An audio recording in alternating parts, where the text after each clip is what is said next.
Hi, I'm Shrevia, and I'm here with one of our T1D role models, a broadcast journalist, Madison Carter. It's so nice to be able to talk to you. I'm so excited to be here. Looking forward to it. Yeah, so you obviously know a lot about speaking up and speaking loud. Why do you think it's so important for us to be here on Capitol Hill to advocate for things like funding for diabetes research? I think as type 1 diabetics, it's the first thing we're taught. Like, I feel like I was taught how to advocate for before I was even taught how to say my parents' names, right? It's something that we're constantly having to do with the nurse's office, with our doctors, at the pharmacy. And so it's something that every single person who's here has been trained to do.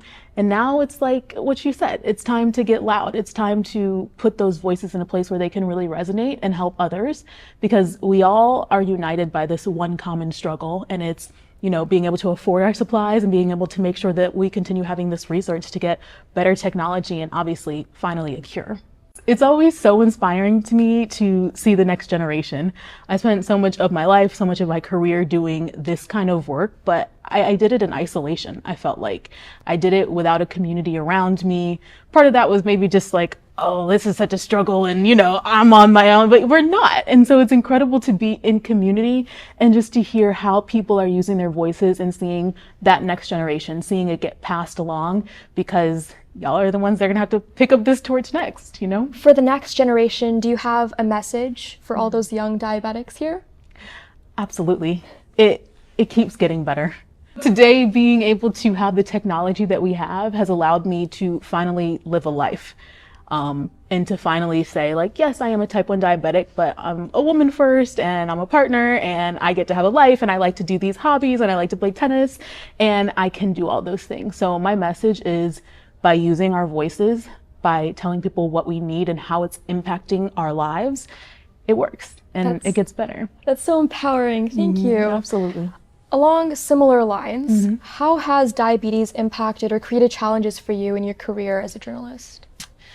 I think it's because there are just a couple extra steps we have to take to get to that baseline that our peers are starting at. And so when it comes to my career, it's the toughest in those moments where I'm stressed. Everybody gets stressed. Everybody has a difficult project that they're taking on. But we're live on TV. There's a red light and you're broadcasting to hundreds of thousands of people. And I think earlier in my career, I was terrified. Later in my career, I did everything I could to mitigate it. But I felt more like, this could be an interesting moment on TV if I have to say, oh, here's what's happening, everybody behind the scenes. That hasn't happened yet, but I feel more comfortable in a position that, like, if it were to happen, I could easily explain it and people might understand. Right. It's important to share who we are and what happens to us every day. Every day. Yeah. Educate people. Exactly. That's awesome. Yeah. How did your diagnosis inspire you to go where you are now into journalism? Diabetes impacted me at every stage of my career. I ended up graduating from college in 2 years because I found out that journalists don't make a lot of money, especially not starting out. And I'm like, expensive disease, not a lot of money, wanting to have a social life. And I switched jobs every 2 years, almost every 18 months, to try to make more money before I turned 26. Because I was almost terrified of turning 26 and getting kicked off of insurance. I see you take that deep breath. And so, even talking to people here, it's one of those things where this is why I'm here. Because I don't want you in 10 years to be sitting there wondering what you're going to be doing.